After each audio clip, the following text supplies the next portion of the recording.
जय हिंद। आज के इस वीडियो में हम देखेंगे जैक बोर्ड क्लास 10th का ऑब्जेक्टिव क्वेश्चन साइंस का, जो आपके एग्जाम के लिए अति महत्वपूर्ण है और आपके लिए अच्छे क्वेश्चन लेकर आए हैं।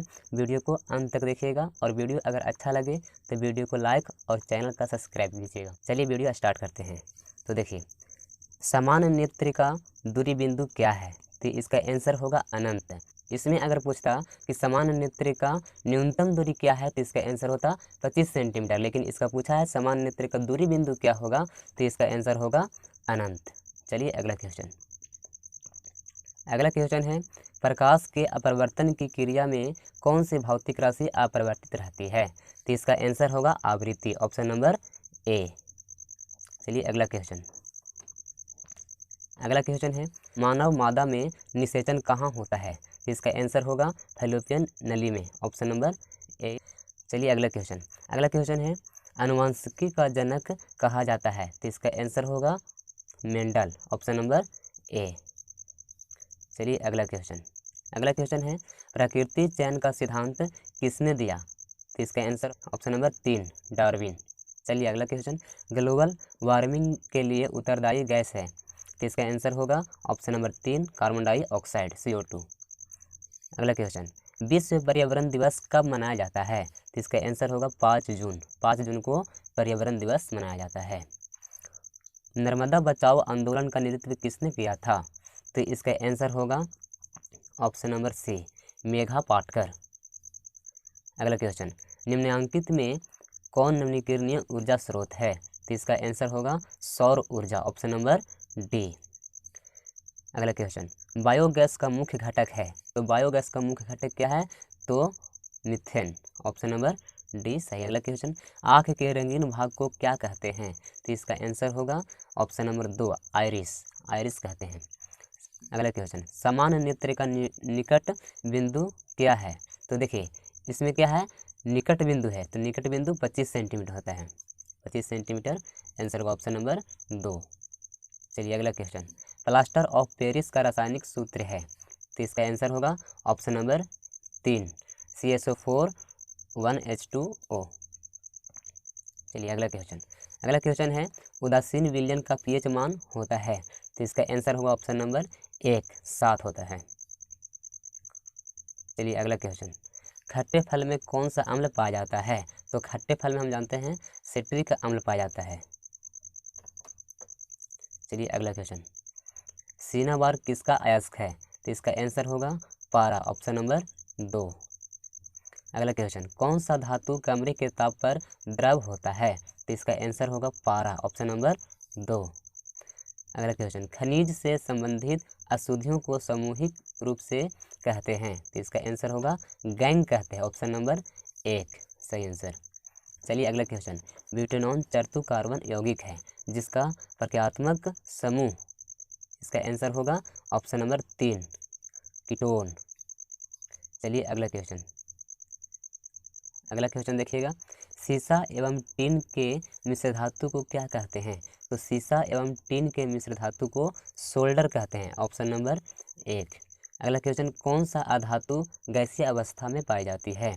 तो इसका आंसर होगा हाइड्रोजन, ऑप्शन नंबर 1 सही आंसर। चलिए अगला क्वेश्चन, क्षारीय विलयन का pH मान होता है? तो 7 से अधिक, इसका आंसर होगा ऑप्शन नंबर 3। अगला क्वेश्चन, किसी विलयन का pH मान 5 है वह होगा? तो इसका आंसर है ऑप्शन नंबर 1, अम्ल होगा। चलिए अगला क्वेश्चन, तांबा और जस्ता के मिश्र धातु को क्या कहते हैं? तो इसका आंसर होगा पित्तल कहते हैं, ऑप्शन नंबर 1 सही आंसर। अगला क्वेश्चन, एक अधातु जिसमें चमक होती है? तो इसका आंसर होगा आयोडीन, ऑप्शन नंबर 2। चलिए अगला क्वेश्चन, निम्न में कौन से कम अभिक्रियाशील है? तो इसका आंसर होगा Au, गोल्ड जिसको बोलते हैं सोना।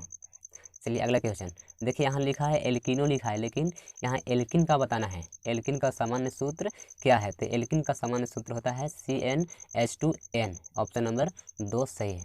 चलिए अगला क्वेश्चन, आधुनिक आवर्त सारणी में आवर्तों की संख्या होती है? तो इसका आंसर होगा 3, ऑप्शन नंबर 3 7 होती है।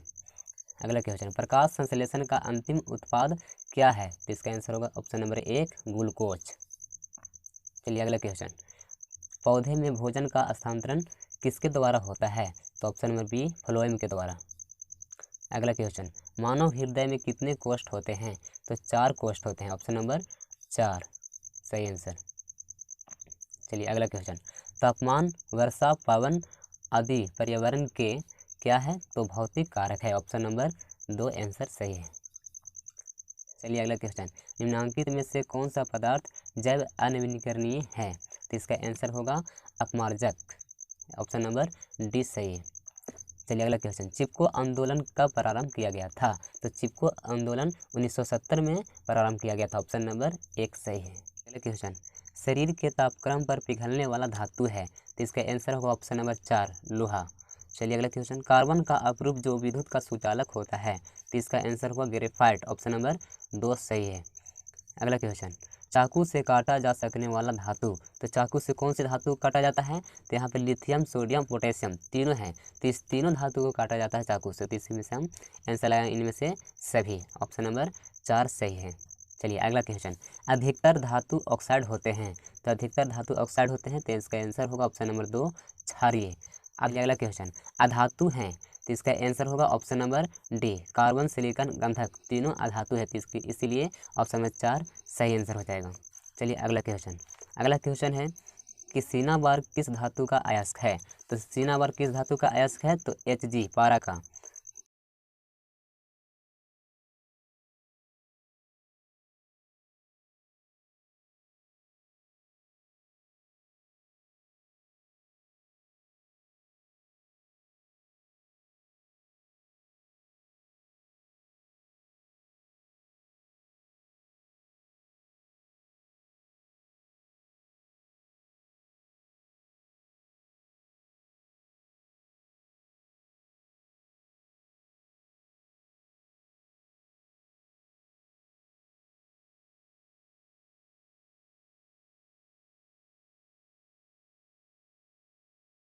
अगला क्वेश्चन, निम्न में कौन सी धातु आसानी से संरक्षित नहीं होती है? तो इसका आंसर होगा ऑप्शन नंबर 3 कॉपर। चलिए अगला क्वेश्चन, आहार नाल का सबसे लंबा भाग है? तो इसका आंसर होगा ऑप्शन नंबर 2 छोटी आंत। चलिए अगला क्वेश्चन है, लार में कौन सा एंजाइम पाया जाता है? तो लार में ऑप्शन नंबर 1 टाइलिन पाया जाता है। चलिए अगला क्वेश्चन, मनुष्य के मुख्य गुहा में कितनी जोड़े लार ग्रंथि पाई जाती है? तो इसका आंसर होगा त्रिग्रम कहाँ पाए जाते हैं? तो इसका आंसर होगा ऑप्शन नंबर 2 छोटी आंत में। चलिए अगला क्वेश्चन, वसा के छोटे छोटे कणों से चलिए अगला क्वेश्चन है, अभिक्रिया ZnCO3 से क्या बना रहा है? द ZnO प्लस CO2 क्या कहलाती है? तो इसका आंसर हो जाएगा ऑप्शन नंबर 1 निष्पादन कहलाती है। चलिए अगला क्वेश्चन है, पारा और एक अन्य धातु के मिश्र धातु को क्या कहते हैं? तो इसका आंसर होगा ऑप्शन नंबर 2 अमलगम कहते हैं। चलिए अगला क्वेश्चन है, पीतल मिश्र धातु है? तो पीतल मिश्र धातु है, इसका आंसर होगा Cu plus Zn copper plus zinc, option number 2 सही है। चलिए अगला क्वेश्चन है, कांसा मिश्र धातु है? तो कांसा किसका मिश्र धातु है? तो कांसा हम जानते हैं कॉपर प्लस एसेंटीन का है, ऑप्शन नंबर 1 सही है। अगला क्वेश्चन, पाचन प्रक्रिया में वसा का एम्लीफिकेशन कौन करता है? तो इसका आंसर होगा ऑप्शन नंबर 4 पीत करता है। अगला क्वेश्चन, अमाशय के आंतरिक स्तर का अम्ल से रक्षा किसके द्वारा होती है? तो इसका आंसर होगा ऑप्शन नंबर 1 श्लेष्मा के द्वारा। चलिए अगला क्वेश्चन, पीत रस का स्रावित होती है? तो पीत रस का स्रावित होता है कौन होता है? तो ऑप्शन नंबर 3 गृहिणी द्वारा होता है। चलिए अगला क्वेश्चन है, विद्युत धारा का एसआई मात्रक क्या है? तो विद्युत धारा के एसआई मात्रक हम जानते हैं एम्पियर होता है। चलिए प्रतिरोध का एसआई मात्रक क्या है? तो प्रतिरोध का मात्रक ओम होता है। इसे देखिए, आपके एग्जाम के लिए बहुत महत्वपूर्ण क्वेश्चन है, इस वीडियो को पूरा देखिए और अपने दोस्तों के पास सभी के पास शेयर कीजिए। चलिए अगला क्वेश्चन देखिए, विद्युत आवेश का एसआई मात्रक क्या होता है? तो हम जानते हैं कि विद्युत आवेश का एसआई मात्रक कूलम होता है। चलिए अगला क्वेश्चन, विभव या विभवांतर का एसआई मात्रक का एसआई मात्रक क्या होता है? तो ऑप्शन नंबर 3 वोल्ट होता है। चलिए अगला क्वेश्चन, कूलम किस भौतिक राशि का मात्रक है? तो इसका आंसर होगा ऑप्शन नंबर 1। देखिए आपके एग्जाम में एसआई मात्रक से जरूर क्वेश्चन पूछा जाएगा, इसलिए इसको अच्छा से रिवीजन कर लीजिएगा। चलिए अगला क्वेश्चन, ओम किस भौतिक राशि का मात्रक है? तो इसका आंसर होगा ऑप्शन नंबर 3 प्रतिरोध का। अगला क्वेश्चन, धारा को किस यंत्र से मापा जाता है? तो धारा को अमीटर के द्वारा मापा जाता है। अगला क्वेश्चन, विभवांतर को किस यंत्र से मापा जाता है? तो विभवांतर को वोल्टमीटर से मापा जाता है। एक इलेक्ट्रॉन पर कितना आवेश होता है? तो एक इलेक्ट्रॉन पर हम जानते हैं 1.6 × 10⁻⁻19 कूलम होता है। तो इसका आंसर होगा ऑप्शन नंबर 1 सही है। चलिए अगला क्वेश्चन, एक कूलम आवेश में कितने इलेक्ट्रॉन होते हैं? तो इसका आंसर होगा ऑप्शन नंबर 1। ठीक है, चलिए अगला क्वेश्चन। अगला क्वेश्चन है, इलेक्ट्रॉन पर आवेश होता है। तो इलेक्ट्रॉन पर आवेश होता है, ऑप्शन नंबर इसका 2 होगा, ऋण होता है। अगला क्वेश्चन, 1 एम्पियर बराबर होता है। तो 1 एम्पियर बराबर होता है 1 कूलम पर सेकेंड। ठीक है, चलिए अगला क्वेश्चन, 1 मिली एम्पियर बराबर होता है। तो 1 मिली एम्पियर बराबर होता है, इसका आंसर होगा ऑप्शन नंबर 2 10⁻³ एम्पियर होता है। एमीटर को विद्युत परिपथ में किस प्रकार जोड़ा जाता है? तो इसका आंसर होगा ऑप्शन नंबर 1 श्रेणी क्रम में जोड़ा जाता है। तो चलिए आज का ऑब्जेक्टिव क्वेश्चन का लास्ट क्वेश्चन, आवेश, समय और विद्युत धारा में संबंध है। तो इसका आंसर होगा I = Q/T। तो चलिए देखिए, इस क्वेश्चन को 2019 में पूछा गया है, 21 में पूछा गया है, तो इस वर्ष भी संभावना है पूछने का। तो इस क्वेश्चन को अच्छा से रिवीजन कर लीजिएगा, हो सकता है कि आपके एग्जाम में पूछा जाएगा। ठीक है, तो वीडियो अगर अच्छा लगे तो वीडियो को लाइक और चैनल का सब्सक्राइब कीजिएगा। Thank you.